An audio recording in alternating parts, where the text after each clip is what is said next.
Assalamualaikum warahmatullahi wabarakatuh. Bismillah, alhamdulillah, wa syukrillah, ala nikmatillah, la hawla wa la quwata illa billah. Amma ba'dah. Haratan mutarabin, para alim ulama, wabil khusus alim ulama sedisa Tawing, ingkang kaula hormati sesepuh bini sepuh Desa Tawing, wabil khusus RW Gangsal, khususipun panjenenganipun Pak Lurah Tawing yang sebentar lagi insya Allah akan menjadi calon anggota Dewan. Amin.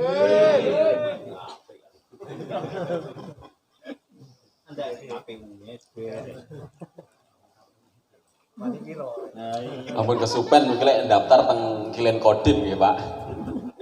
Buat tentang balik desa malih.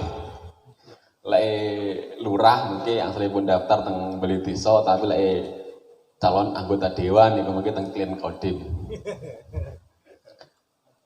Dibutuhkan mawon, mugi-mugi periode depan wonten tekad, wonten niat sehingga Tawing yang semula ada wakil rakyatnya, kedepannya juga kembali ada wakil rakyatipun. Amin. Izinan amin dong, Mbah.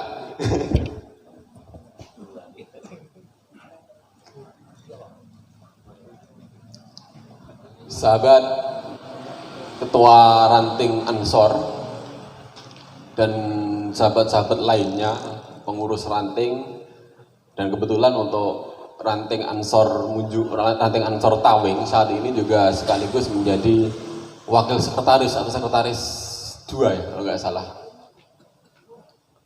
Dan sahabat-sahabat Ansor semuanya, juga sahabat-sahabat Banser yang juga kami hormati dan juga membanggakan, dan tentunya masyarakat se-Desa Tawing yang berbahagia.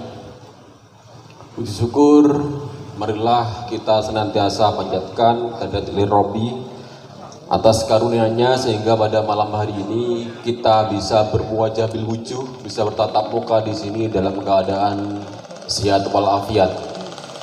Mudah-mudahan karunia ini senantiasa bisa kita rasakan sampai nanti di yaumul qiyamah. Allahumma amin.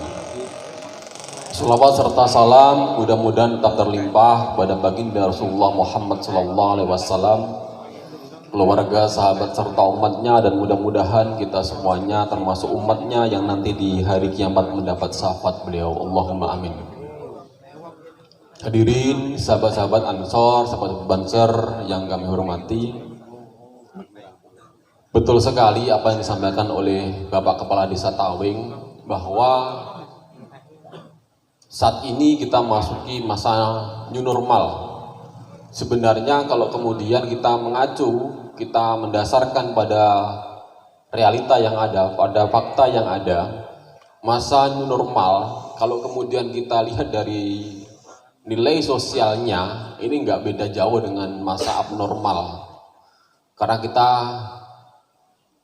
diperbolehkan untuk melakukan sesuatu, untuk melakukan sosialisasi, untuk melakukan aktualisasi di masyarakat tanpa ada ketentuan yang mengatur secara ketat. Sebagaimana bulan-bulan kemarin di mana kita diberlakukan PSBB atau lockdown. Ini tentunya menjadi resiko yang luar biasa bagi kita semuanya. Kita paham tentunya saat ini untuk provinsi yang sangat tinggi adanya COVID-19, positif COVID-19 itu adalah Jawa Timur. Kemarin kita sama sekali tidak menduga ketika pada awal-awal kemarin Jakarta itu luar biasa lonjakannya, tapi ternyata untuk akhir-akhir ini Jawa Timur melampaui Jakarta yang semula sama sekali tidak kita bayangkan. Dan kebetulan Trenggalek sampai hari ini untuk yang positif COVID-19 itu ada 64 positif virus corona. Dan 6 diantaranya itu di Kecamatan Munjungan. 1 Tawing, 2 Besuki, kemudian 1 lagi Munjungan, 1 lagi Sobo, 1 lagi Ngulung Kulon. Jadi 6 di Munjungan ini. Keadaan yang demikian rumitnya bagi kita, ini tentunya menjadikan kita seringkali khawatir ketika kita akan melakukan sesuatu. Apalagi saat ini berdasarkan amanat undang-undang, berdasarkan amanat dari pemerintah Indonesia, kita harus menghadapi pemilihan, menjalankan pemilihan, menyelenggarakan pemilihan di masa pandemi. Andaikan ini bukan merupakan amanat undang-undang, tentu tidak seberapa beban kita. Tetapi karena amanat undang-undang di mana ada konsekuensi hukum ketika kita tidak menjalankan, ini yang kemudian menjadi berat. Dasar dari pemilihan ini tentunya kita paham, yaitu dimulai dari Undang-Undang Nomor 1 Tahun 2015 yang merupakan penetapan dari Perpu tahun 2014 yang kemudian di akhir kemarin ketika masa pandemi, awal-awal masa pandemi ini dilakukan penundaan, tapi kemudian muncul Perpu nomor 2 tahun 2020 yang pada akhirnya memaksa kita untuk melakukan atau menyelenggarakan pemilihan. Dasar adanya kegiatan penyelenggaraan pemilihan pada saat ini selain undang-undang, kemudian Perpu nomor 2, juga PKPU nomor 5 tentang tahapan, juga PKPU nomor 6 tentang penyelenggaraan pemilihan di masa pandemi. Ada kekhawatiran yang luar biasa yang selalu menghantui sahabat-sahabat, kawan-kawan yang merupakan bagian dari penyelenggara. Karena ada kekhawatiran akan munculnya klaster baru. Tadi ada berita di Boyolali, orang yang punya hajatan sampai pada akhirnya ada penularan COVID-19 sekitar 78 orang. Sebagaimana disampaikan oleh Pak Lurah tadi bahwa itu akhirnya ditanggung oleh yang punya hajat. Kami tidak membayangkan ketika aturan itu juga berlaku bagi penyelenggara pemilihan. Ketika nanti pada akhirnya ada penularan dalam rangka penyelenggaraan pemilihan bupati, kemudian bebannya dibebankan pada penyelenggara. Ini yang tidak kami bayangkan sama sekali.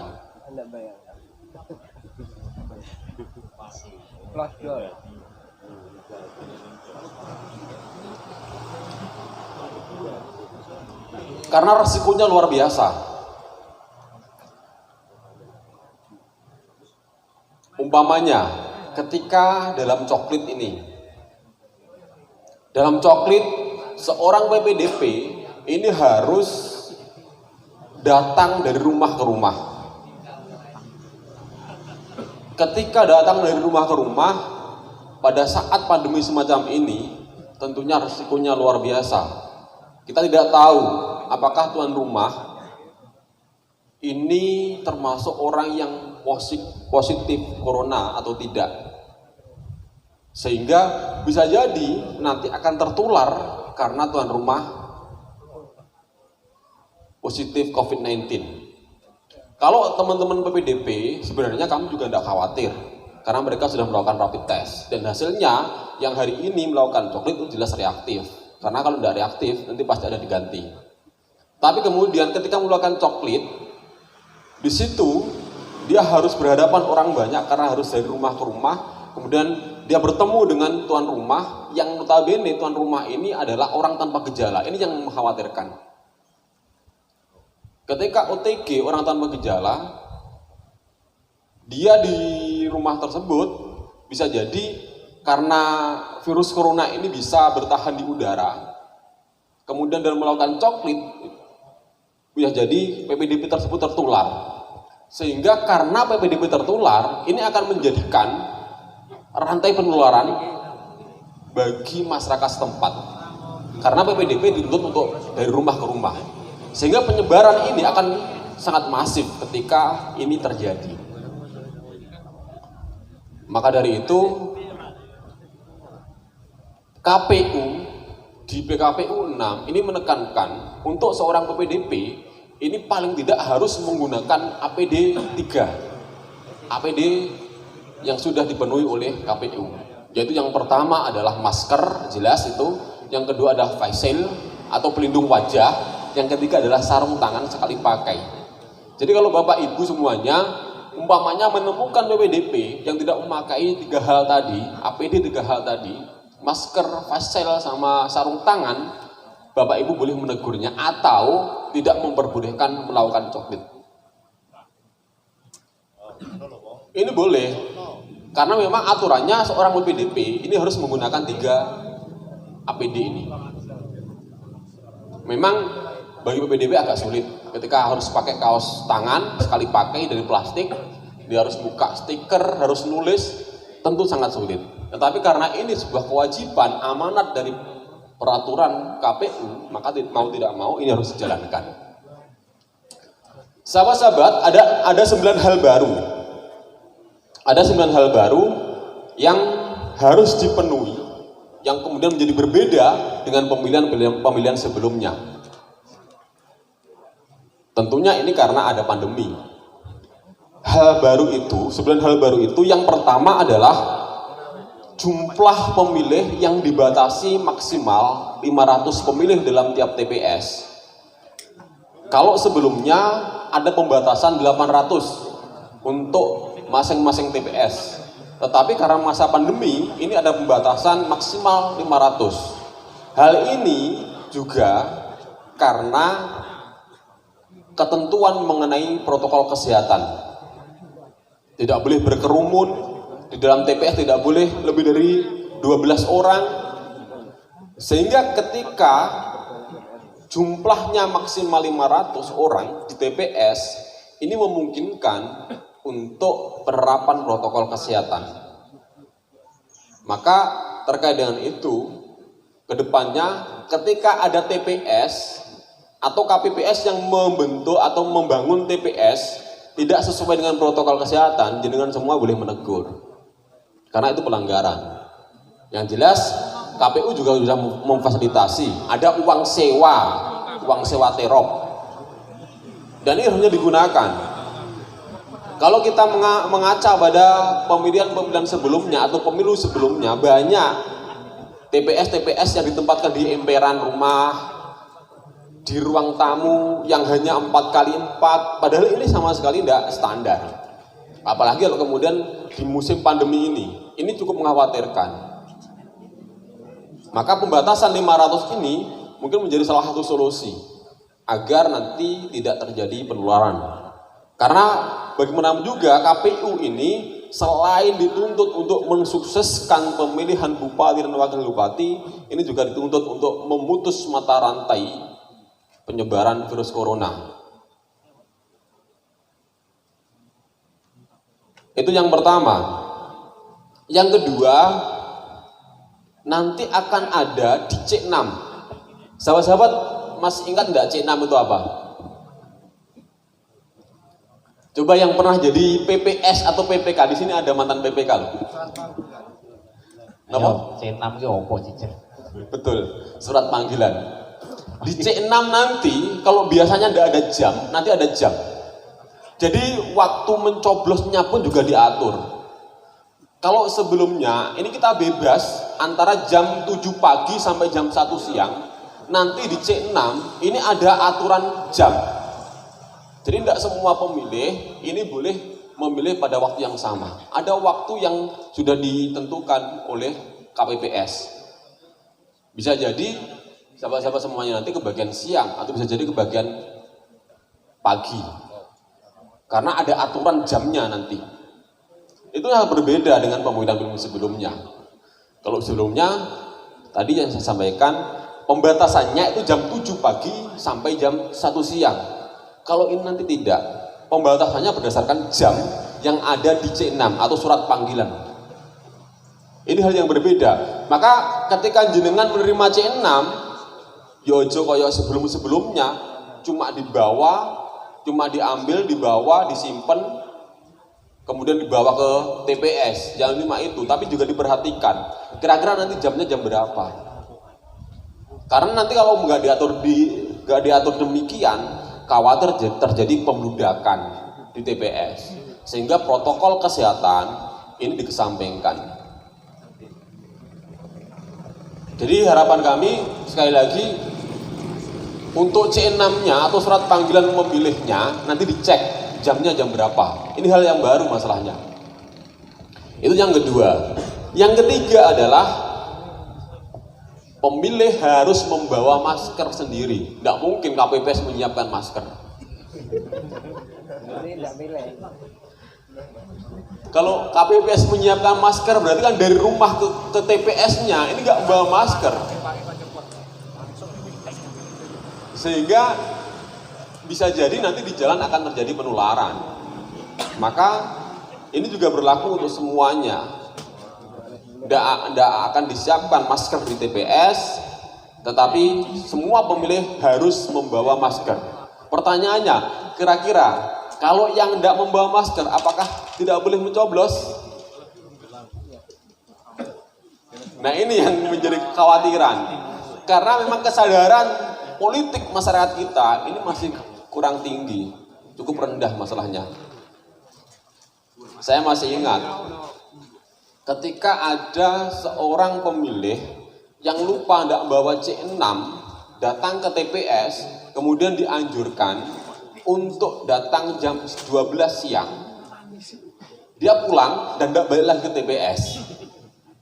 Nanti bisa jadi ketika ada aturan harus membawa masker, harus memakai masker, kemudian seseorang tersebut ke TPS tidak membawa masker, tidak diperbolehkan untuk mencoblos, ini bisa jadi mengurangi partisipasi masyarakat, karena khawatir saya mereka tidak balik lagi.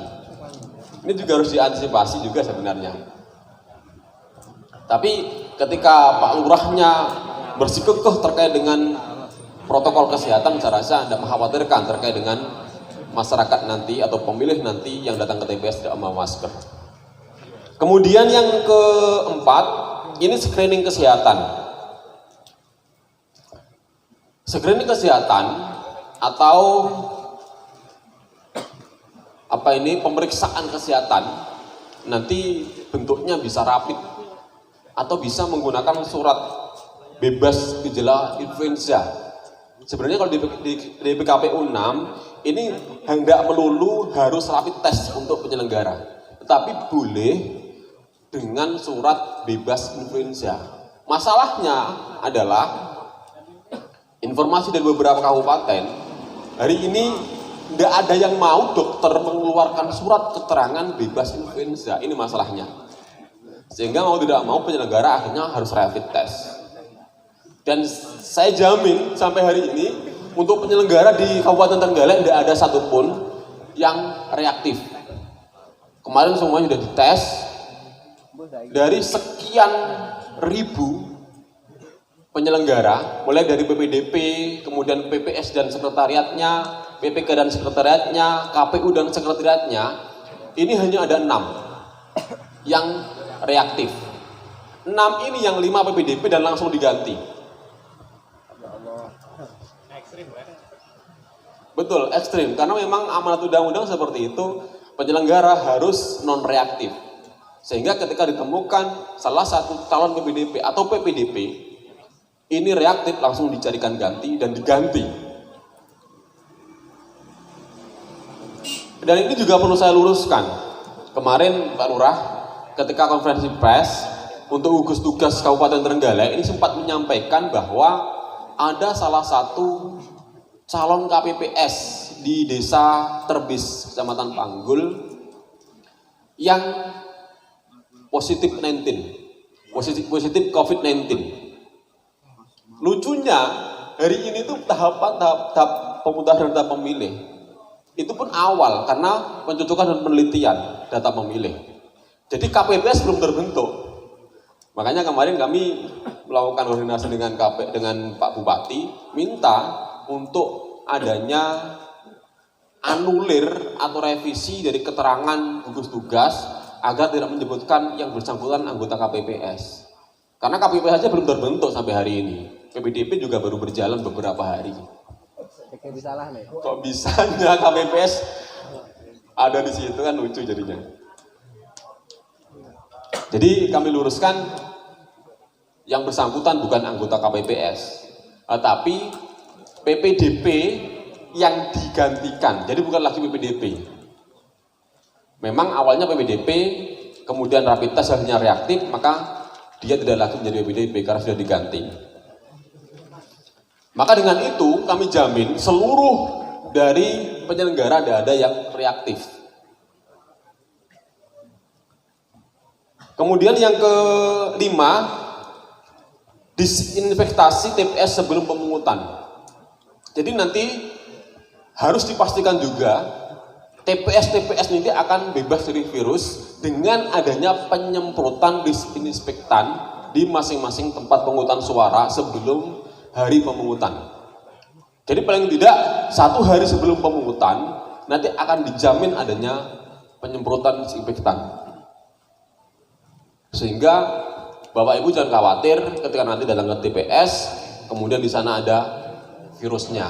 Karena sebelumnya sudah disemprot dengan disinfektan. Kemudian yang keenam, nanti akan juga difasilitasi bagi pemilih yaitu sarung tangan sekali pakai. Iya, sarung tangan dari plastik untuk pemilih tapi. Kalau KPPS jelas nanti.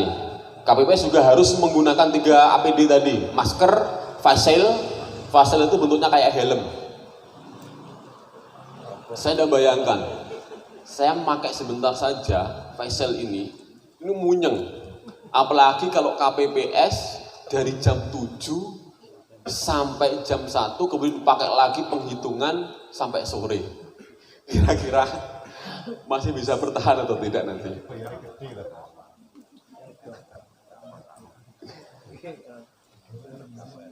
Ya mudah-mudahan nanti anggota KPPS sehat semua lah. Amin. Jadi pemilih nanti difasilitasi sarung tangan ya. Meskipun nanti disiapkan cuci tangan di luar TPS, tapi juga akan disiapin juga sarung tangan. Ini untuk antisipatif. Yang ketujuh, setiap orang yang nanti akan masuk ke TPS ini akan dicek suhunya dengan termogan. Dan ketika ada salah satu calon pemilih yang suhunya lebih dari 37,3 derajat Celcius, langsung diminta untuk tidak milih. Bukan, nanti akan difasilitasi tersendiri. Jadi bukan tidak boleh memilih, karena kalau tidak boleh memilih nanti malah melanggar hak konstitusi masyarakat. Tetapi mereka tidak diperbolehkan untuk masuk ke TPS. Karena dengan suhu demikian, ini memungkinkan orang tersebut akan terkena virus COVID-19. Yang kedelapan, selain nanti akan disiapkan wastafel atau cuci tangan di depan TPS, nanti juga akan disiapkan juga paku secara berkala untuk disterilisasi. Jadi kalau biasanya pakunya digunakan jam 7 sampai jam 1 siang, untuk kedepannya akan disterilisasi pakunya ini. Meskipun sudah disiapkan juga kaos tangan. Jadi insya Allah ketika memang pemilih nanti benar-benar tertib, artinya tidak membuka masker, kemudian KPPS-nya juga tertib, tetap menggunakan face shield, masker sama sarung tangan, insya Allah tidak ada penularan. Tetapi kalau kemudian kita membiasakan dengan cara-cara yang biasa di masyarakat, tidak menggunakan masker dan sebagainya, ini bisa memungkinkan adanya penularan nanti pasca pemungutan suara. Maka dari itu, mumpung masih awal kayak gini, sahabat-sahabat semuanya, saya harap juga untuk tertib APD.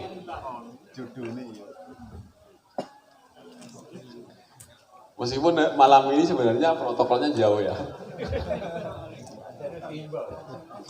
Tempatnya juga berdekatan, padahal kan kalau protokol minimal kan 1 meter jaraknya. Kemudian juga maskernya nggak dipakai, saya sendiri juga nggak pakai masker. Tapi kalau ngomong dengan pakai masker ini nggak maksimal nanti suaranya. Alasan. Kadang perlu alasan. Kemudian yang terakhir, yang ke-9 adalah kalau biasanya jenengan datang ke TPS setelah mencoblos ini mencelupkan jari ke tinta, nanti tintanya nggak dicelupin ya, tapi ditetesin. Ya jadi diteteskan. Kan percuma. Kalau kita sudah pakai APD lengkap mamanya ya, pakai masker, kemudian mencoblosnya juga pakai sarung tangan, kemudian pakunya juga diganti secara berkala, di depan TPS dikasih wastafel, tapi kemudian tintanya dicelupin, kan jelas sama saja gitu kan. Makanya nanti tintanya akan diteteskan ke jari. Nah, 9 hal baru ini yang akan berbeda dengan pemilihan-pemilihan sebelumnya. Maka dari itu sekali lagi, ketika ada petugas kami, penyelenggara pemilihan yang tidak sesuai dengan protokol kesehatan, jenengan boleh menegurnya. Kalau masih memaksa tidak memakainya, setelah jenengan tegur, nanti menjadi kewenangan kami. Karena ini bagian dari pelanggaran kode etik.